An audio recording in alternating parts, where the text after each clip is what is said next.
नमस्कार, आप देख रहे हैं विस्टार न्यूज। मैं हूं दिवाकर विक्रम सिंह।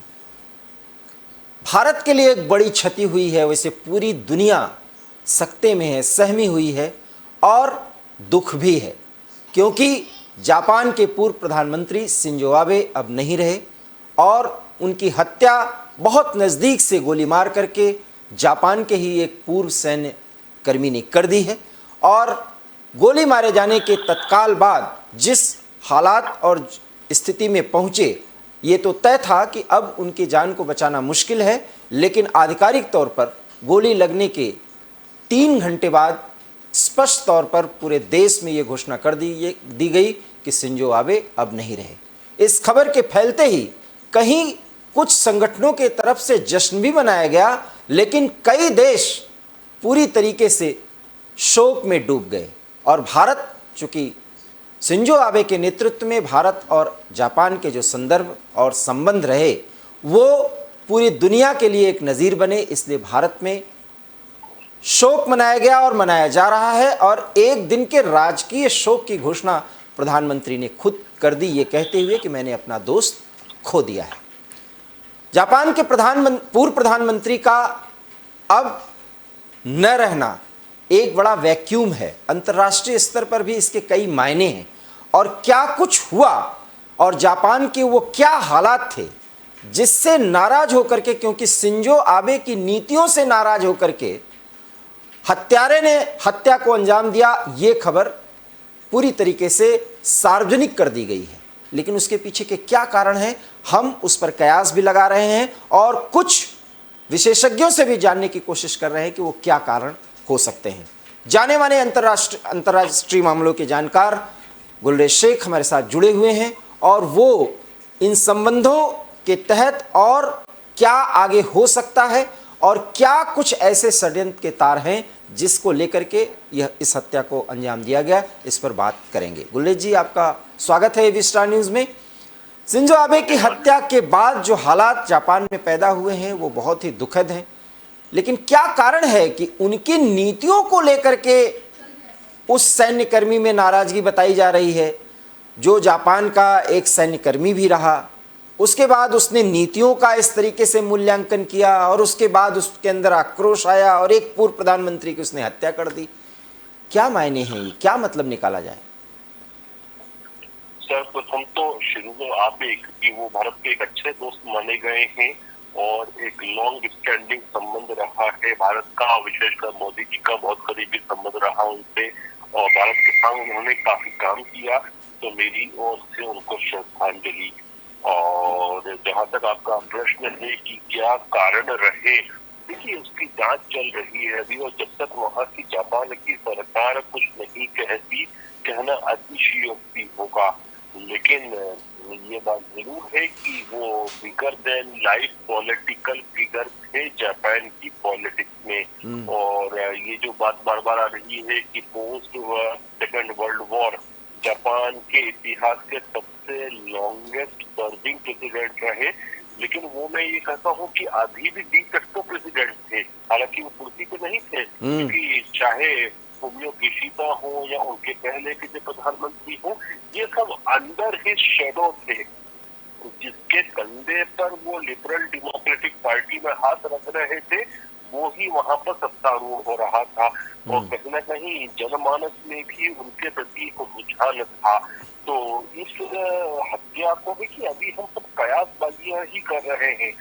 इस हत्या में पॉलिटिकल एस्पेक्ट भी हो सकते हैं, इसके अंतरराष्ट्रीय एस्पेक्ट भी हो सकते हैं। कई हलकों में चीन को भी माना जाता है कि उसने भी कुछ किया हो। आप जानते हैं दिवाकर जी कि मैं चीन के लेकर बहुत क्रिटिकल रहता हूँ, और ग्लोबल टाइम्स ने एक जो ट्वीट किया वो भी दिखाता है कि चीन और Chinese communist party Shinzo Abe से कितनी नफरत करते हैं। Although Shinzo Abe has been the longest serving prime minister, anti Abe public opinion has always invested in Japan. तो इस समय भी वो उनकी बुराई करने से बाज नहीं आ रहा है। लेकिन ये बात सच है कि चीन उनसे नफरत करता था, चीन के खिलाफ उन्होंने भी बहुत काम किया, और वो न्यूज से बेसिकली क्वाड के जन्म के, क्वाड की रचना उन्हीं के दिमाग का कार्य था। अभी ताइवान का भी काफी समर्थन कर रहे थे। उन्होंने लास्ट जो बड़ी इंटरनेशनल डिमांड की थी अमेरिका से, वो ये थी कि जापान को भी न्यूक्लियर अम्ब्रेला मिलना चाहिए, जैसे कि अमेरिका के द्वारा नेटो के देशों को दिया जाता है। लेकिन फिर भी मैं कहता हूँ कि सीधे ये कहना कि चीन ने हत्या करवाई होगी, अभी जल्दबाजी होगी, जब तक कोई प्रमाण नहीं आता। क्योंकि जो फुटेजेस आए वो बड़े ही एमेच्योर टाइप के थे, क्योंकि जो बंदूक का उपयोग हुआ वो DIY डू इट योरसेल्फ, मतलब हैंडमेड, घर में बनी हुई बंदूक होगी। फिर कुछ फुटेजेस जो दिख रहे हैं उसके अंदर गोली के बाद जो धुआं निकल रहा है, ऐसा लगता है कि गन पाउडर भी जो था वो मॉडर्न स्मोकलेस पाउडर नहीं था। तो यदि चाइना या कोई और देश इसके पीछे होता तो मुझे लगता है कम से कम ये कंट्री मेड हैंडमेड सामान का उपयोग नहीं होता। लेकिन फिर भी मैं अभी कुछ नहीं कहूंगा इस चीज को लेकर जब तक जांच पूरी नहीं हो, क्योंकि एक अंतरराष्ट्रीय एस्पेक्ट से आप सोचे तो शिंजो आबे का कद बहुत बड़ा था, और ये कहना भी कोई अतिशयोक्ति नहीं कि वो केवल जापान के नेता नहीं थे, बल्कि इंडो पैसिफिक के बड़े नेता थे। इंडो पैसिफिक की अवधारणा जो है उसमें भी उनका एक बड़ा रोल था। एशिया पैसिफिक से इंडो पैसिफिक जो हुआ उसमें भी उनका एक बड़ा रोल था। तो उनके अंतरराष्ट्रीय शत्रु भी थे, लेकिन अभी किसी भी कंक्लूजन पे पहुंचना मुझे लगता है गलत होगा। ये तो आपने चीन का एक जो दृष्टिकोण है उस पर आपने प्रकाश डाला। अगर घरेलू मामले हों या घरेलू अंतर्कलह हो, घरेलू राजनीति का जहां तक संबंध है, उसको लेकर के आपका क्या आकलन हो सकता है? मैंने आरंभ में पहली बात यही कही कि उनका राजनीतिक कद जो था जापान में बिगर देन लाइफ था, और उनकी पार्टी में भी उनका पद इतना बड़ा था कि जिसके कंधे के ऊपर हाथ रखते थे वो प्रधानमंत्री बन जाता था। तो इस एस्पेक्ट को आप इग्नोर नहीं कर सकते कि उसमें उनकी पार्टी की इंटरनल राइवलरीज भी हो सकती हैं, और जो दूसरी पार्टीज हैं, क्योंकि जब से वो जापान की जो पॉलिटिकल एटमॉस्फेयर में छाए हैं उसके बाद से आप देखिए कि लिबरल डेमोक्रेट पार्टी के अलावा बाकी पार्टियां बैक सीट पे चली गई हैं। और अभी चुनाव का समय था और परसों शायद वहां वोटिंग थी अपर हाउस के लिए, जिसके वो प्रचार में गए हुए थे। तो इन सब चीजों को भी आप इग्नोर नहीं कर सकते। मैं इसीलिए कहता हूँ किसी भी कंक्लूजन पे पहुंचना एमेच्योर होगा अभी जब तक जांच के नतीजे नहीं आते। अच्छा गुलेश जी, मैं एक बात पूछना चाहता हूं आपसे, क्या वो फिर से जो चुनाव में इतना सक्रिय हो रहे थे, क्योंकि उनके स्वास्थ्य कारणों से ही उनको जो है अपना पद छोड़ना पड़ा था, तो क्या वो फिर से सक्रिय होना चाह रहे थे राजनीति में? कुछ ऐसी बातें भी। देखिए, यदि आप शिंजो आबे साहब का इतिहास देखें तो स्वास्थ्य कारणों को लेकर एक बार पहले भी वो पद से इस्तीफा दे चुके थे, और फिर उसके बाद वापस से पॉलिटिकल एक्टिविटी में आए और शीर्षक पद तक पहुंचे। तो ये उनके एक तरह से राजनीतिक कैरेक्टर में था कि वो स्वास्थ्य कारणवश, क्योंकि उनको जो कोलाइटिस जिस प्रकार की थी, तो वो स्वास्थ्य कारणवश कई बार उसको एक बार ब्रेक ले चुके थे और वापस से अपना पॉलिटिकल करियर शुरू कर देते थे। ये इस बात को कहना कोई गलत नहीं होगा, वो एग्रेसिवली प्रचार के कार्य में लगे थे, लगातार लगे हुए थे। तो बहुत सारी चीजें हैं, और ये एक बात वो कहता हूँ कि ये जापान में शीर्ष नेतृत्व के ऊपर फायरिंग करना कोई पहली बार नहीं हुआ है। मुझे इस पर आता है कि शायद 1992 का समय था जब वाइस प्रेसिडेंट के ऊपर फायर हुआ था, वो बच गए थे। और शायद 1994 था जब वहाँ के प्राइम मिनिस्टर या पूर्व प्राइम मिनिस्टर के ऊपर भी फायर हुआ था, वो भी बच गए थे। हालांकि जापान में गन कंट्रोल बहुत सख्त है, मतलब जापान में बंदूक का मिलना हिंदुस्तान से भी ज्यादा मुश्किल है। उतना लूज नहीं है जैसा अमेरिका में होता है। हमारे यहाँ भी गन लॉ काफी स्ट्रिक्ट है, लेकिन हमसे भी ज्यादा स्ट्रिक्ट है गन लॉ वहाँ पर। तो मनाया जाता है कि साल में 9 या 10 ही केसेस होते हैं गन शॉट इंजरीज के। इसीलिए शायद हमने जो देखा, जो फुटेजेस दिखा है कि जो गन थी वो भी हैंडमेड या कंट्री मेड टाइप। मैं ये बात आपसे जानना चाहता हूं कि इतना शांति प्रिय देश और इतना आधुनिक देश, जहां तक आर्थिक व्यवस्था और आर्थिक स्थितियों का प्रश्न है, सवाल यह है कि वहां पर इस तरीके से पॉलिटिकल राइवलरी अगर माना जाए तो उसमें हत्या तक कर देने की बात सोच ली जाती है। कुछ विरोधाभासी बातें नहीं लगती आपको? ऐसा क्यों होता है? नहीं, देखिए, मतलब आपको पता है ना कि 92 में भी वाइस प्रेसिडेंट के ऊपर हत्या करने की प्रयास हुआ था, यही गोली मारक है। 94 में भी पूर्व प्रधानमंत्री या प्रधानमंत्री के ऊपर हत्या करने की कोशिश की गई थी। तो जापान को यदि आप देखते हैं तो जापान हमको जो आज का जापान दिखता है, बड़ा पैसिफिस्ट जापान दिखता है, मतलब शांति प्रिय जापान दिखता है। ये वर्ल्ड वॉर 2 के बाद का 1945 के बाद का जापान है। लेकिन आप जापान का इतिहास उठाकर देखिए तो जापान एक मार्शल रेस रही है। बिल्कुल, बिल्कुल। और जिस प्रकार से सेकंड वर्ल्ड वॉर, आप सोचिए साहब कि दो एटम बम गिरने के बाद जर्मनी ने पहले सरेंडर कर दिया, इटली ने सरेंडर करा सबसे पहले, फिर जर्मनी ने सरेंडर किया। उसके बावजूद भी वो लड़ रहा था अकेला जापान। और किस किस से लड़ रहा था? ग्रेट ब्रिटेन से, फ्रांस से, यूनाइटेड स्टेट्स से, और रशिया ने भी आक्रमण कर दिया था उसको, ने भी, इन सबसे लड़ रहा था। इसके पहले भी जो जापान रशिया वॉर हुई थी, उसमें उसने बड़ी आसानी से रशिया को हरा दिया था। और चाइना तो लगभग इस तरह से रोंदा था उसने कि कोई खेतों को भी क्या रोन देगा। कोरिया को, दोनों कोरिया, नॉर्थ कोरिया और साउथ कोरिया पर उसका कब्जा था। तो जापान का इतिहास बड़ा अलग रहा है, आंतरिक रूप से भी और फॉरेन पॉलिसी और वॉर के हिसाब से भी। तो जितना शांति प्रिय पैसिफिक जो जापान हमको दिखता है, ये तो सेकंड वर्ल्ड वॉर के बाद का जापान है। अन्यथा आप देखिए तो जापानीज जो कौम है वो बहुत मार्शल रही है और शांति प्रिय तो नहीं बोल सकते आप। अच्छा, अगर हम ये पूछें कि शिंजो आबे अगर किंग नहीं बनना चाहते थे तो किंग मेकर तो थे ही, और अगर किंग मेकर थे तो उनके नीतियों का जो राष्ट्र के स्तर पर या अंतर्राष्ट्रीय जो उनकी सोच रही हो और जिसको सभी प्रधानमंत्री मानने के लिए बाध्य होते रहे हों, शायद ये कारण था कि उनके पीछे की जो शक्तियां थी या उनको जो मानने वाले या वो जो उनसे नफरत करने वाले हैं, उसमें से इस व्यक्ति का जो इसने हत्या करने की सोची और हत्या कर भी डाली, उस पर ज़्यादा उनके उस व्यक्तित्व का ज़्यादा प्रभाव पड़ा हो।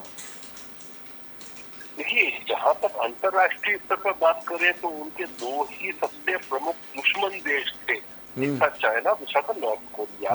बाकी आप देखिए तो पूरा पश्चिमी जगत, अमेरिका, यूरोप, हिंदुस्तान, ये सब तो उनके हमेशा मित्र रहे। और जहाँ तक उनकी नीतियां देखिए तो मुझे स्मरण आता है दिवाकर साहब की, जब बिल क्लिंटन अमेरिकन राष्ट्रपति हुआ करते थे तो उन्होंने कहा था कि जापान का जो निप्पॉन है, जो सूरज है, वो डूबने लग गया है। और उन्होंने अर्थव्यवस्था के तौर पर बात की थी। लेकिन शिंजो आबे की जो इकोनॉमिक पॉलिसी थी, जिसको शिंजोनॉमिक्स के नाम से जाना जाता है, उसने वापस से जो जापानीज अर्थव्यवस्था थी उसमें जान फूकने का काम किया था। और मिलिट्रीली भी देखें आप तो वो इतने पैसिफिस्ट नहीं थे। हालांकि जापान का जो कॉन्स्टिट्यूशन थे कई बार उनको रोक देता था, क्योंकि जापान के सैन्यकरण में सबसे बड़ी कोई बाधा है आज के समय तो जो सेकंड वर्ल्ड वॉर के बाद अमेरिका की निगरानी में जो संविधान बना था, वो सबसे बड़ी बाधा क्रिएट करता है। और धीरे धीरे धीरे धीरे जापान को तो सैन्यकरण की तरफ ले जा रहे थे। आप ये देखिए कि पिछले एक दशक में हम देखें तो जापानीज नेवी ने काफी अपने आप को बिल्डअप किया है। जापानीज एयरफोर्स ने अपना काफी हद तक बिल्डअप किया है। अब जापान जो है वो मिसाइल की भी बात करता था, तो कहीं न कहीं जापान का सैन्यकरण उन्होंने शुरू किया था। तो उनकी आप नीतियों को देखिए तो क्वाड का आर्किटेक्चर उन्होंने बनाया था। चाइना को कैसे रोकना है उसका एक आर्किटेक्चर जो हुआ करता था, उसकी इंजीनियरिंग थी वो उन्होंने बनाई थी, स्पेशली फॉर साउथ चाइना सी और इंडो पैसिफिक के लिए। तो उनका योगदान बहुत बड़ा था, सामरिक स्तर पर भी और इकोनॉमिक स्तर पर भी। और इसीलिए नरेंद्र मोदी जी के उनसे खास रिश्ते रहे, क्योंकि उनकी सोच मोदी जी की जो है वो भी सामरिक दृष्टिकोण से वैसी ही जाती है जैसे इनकी जाती है। जी, तो मुझे मुझे ऐसा लगता है गुलेश जी कि राष्ट्रीय स्तर पर जो उनकी इकोनॉमी पर सोच थी उसको लेकर के नाराजगी रही हो, और अंतर्राष्ट्रीय स्तर पर जापान के प्रभुत्व को बढ़ाने के लिए, अपनी ताकत को बढ़ाने की जो सोच थी उसकी कोई नाराजगी रही हो, ये सारी नाराजगियां मिल गई। और इस व्यक्ति ने जिसने हत्या की वो किसी ऐसे प्रभाव में, किसी ऐसे संगठन या गुट के प्रभाव में रहा हो जिसके नज़रिए से जापान शिंजो आबे के नेतृत्व में खतरनाक स्थिति में जा रहा था। शायद यही कारण हो सकता है। अभी तो सब किंतु और परंतु में है बातें। देखिए साहब, जब तक ये चीजें किंतु परंतु में होती हैं, आप यही कह सकते हैं कि कयासबाजी ऐतिहासिक प्रोस्पेक्ट को सामने रख के करें। और जिसके पास मैंने बताया था आपको 1992 में जो फायर हुआ था वाइस प्रेसिडेंट के ऊपर, और 1994 में जो फायर हुआ था प्रधानमंत्री या एक्स प्रधानमंत्री के ऊपर, तो उस दोनों समय, तो उसके बाद वहाँ के पुलिस चीफ के ऊपर भी फायर हुआ था जापान के। तो जब भी ऐसी चीजें पकड़ती हैं तो जो एक्सट्रीम दक्षिणपंथी वहां पर गुट हैं उन लोगों को पकड़ा गया है, उनका हाथ माना गया है। और जापान में भी एक्सट्रीम दक्षिणपंथी हैं, क्योंकि मैं बताया ना आपको कि जापान का इतिहास जो है वो उसके आधुनिक काल से अलग रहा है। तो ये जो दक्षिण पंथ है वो इतिहास वाली बात करता है कि जापान को वापस से वही जो शक्ति का केंद्र बनाना और उनका जो कल्चरल डोमिनेशन है। देखिए साहब, आप ये समझिए कि जापान बड़ी कंजर्वेटिव सोसाइटी है, तो वो उनका जो कल्चर का रिस्टोरेशन करना, उनका पुराना सामरिक इतिहास को दोहराना, तो इस प्रकार के भी बहुत सारे एलिमेंट्स है। तो दक्षिणपंथी ग्रुप जो जापान में है, अभी तक के जो चीजें पहले पाई गई थी उनमें उनका हाथ पाया गया था। तो कयासबाजी के हिसाब से हम मान सकते हैं कि हो सकता है कि इस प्रकार के एलिमेंट्स हो, क्योंकि उनका एक इतिहास रहा है। कुल मिला के आप क्या मानते हैं कि भारत और जापान के संबंध जिस तरीके से शिंजो आबे के समय था, उसके बाद वर्तमान प्रधानमंत्री किशिदा भी भारत के बहुत अच्छे मित्र हैं, आपको लगता है कि शिंजो आबे का जो एक प्रभुत्व था और जो एक विरासत छोड़ी है उन्होंने, जहां तक अंतर्राष्ट्रीय मामलों का संबंध है और भारत के साथ संबंधों का संबंध है, तो उसमें तो कोई फर्क नहीं आएगा? क्या आप सोचते हैं ऐसा? नहीं, मुझे नहीं लगता कोई फर्क आएगा, क्योंकि देखिए जापान और भारत बेसिकली नेचुरल अलायंस में है। क्योंकि जापान को खतरा किससे है? वो चीन से रहता है। मैं हमेशा कहता रहा हूँ कि यदि भारत का कोई दुश्मन वास्तव में है जिससे भारत को आगे जाके निर्णायक जंग लड़नी है, चाहे वो 10 साल बाद, 30 साल बाद, 40 साल बाद लड़ना हो, तो वो चीन है। तो ऐसी स्थिति में आप ये देखिए, बड़ी प्रैक्टिकल बात है कि दोनों देश आपस में मित्र देश की तरह ही परफॉर्म कर रहे हैं और करते रहेंगे, क्योंकि एरिया भी यही है इंडो पैसिफिक का। हमको भी इधर ही रहना है, उनको भी इधर ही रहना है, और दोनों का कॉमन दुश्मन है जो कहीं ना कहीं एग्रेसिव पावर है। तो शिंजो आबे ने जिस प्रकार के नीति निर्माण करके चीजों को आगे लाए, तो मुझे नहीं लगता कि वो जो विरासत है वो खत्म होगी। प्रधानमंत्री, राष्ट्रपति कोई भी हो, प्रधानमंत्री कोई भी हो, क्योंकि राष्ट्रपति का कॉन्सेप्ट तो वहाँ है नहीं, वहाँ पर राजा हाँ, किंग है। तो प्रधानमंत्री कोई भी हो वहाँ पर, लेकिन जो विरासत छोड़ के गए हैं भारत के साथ, साझा विरासत वो रहेगी, भारत से दोस्ती बनी रहेगी। वो क्यों बनी रहेगी? क्योंकि रियलिस्ट सेंस में हम बात करें तो दोनों के बीच का जो बॉन्ड है उसको कहते हैं चाइना, वो बॉन्ड मेड इन चाइना है।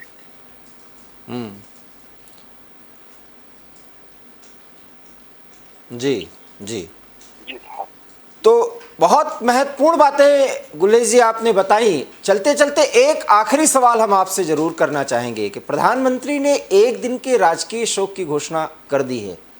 एक बहुत बड़ी बात है, क्योंकि उन्होंने ये बयान भी और ट्वीट करके भी कहा है कि मैंने अपना दोस्त खो दिया।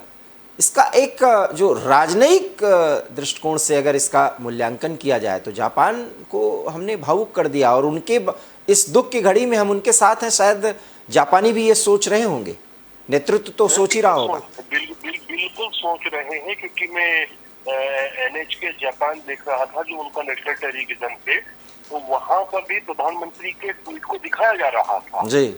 तो जापान के मन मस्तिष्क पर उसका प्रभाव पड़ा है। और जापानी बेसिकली कल्चरल लोग हैं, और जितनी भी कल्चरल सिविलाइजेशन होती हैं उनमें इन चीजों का बहुत ज्यादा प्रभाव होता है कि अच्छे समय और बुरे समय कौन खड़ा था। तो जापानी डेफिनेटली उसको उस रूप में लेंगे कि बुरे समय का दोस्त हिंदुस्तान है और इससे संबंधों की प्रगाढ़ता में विस्तार ही होगा।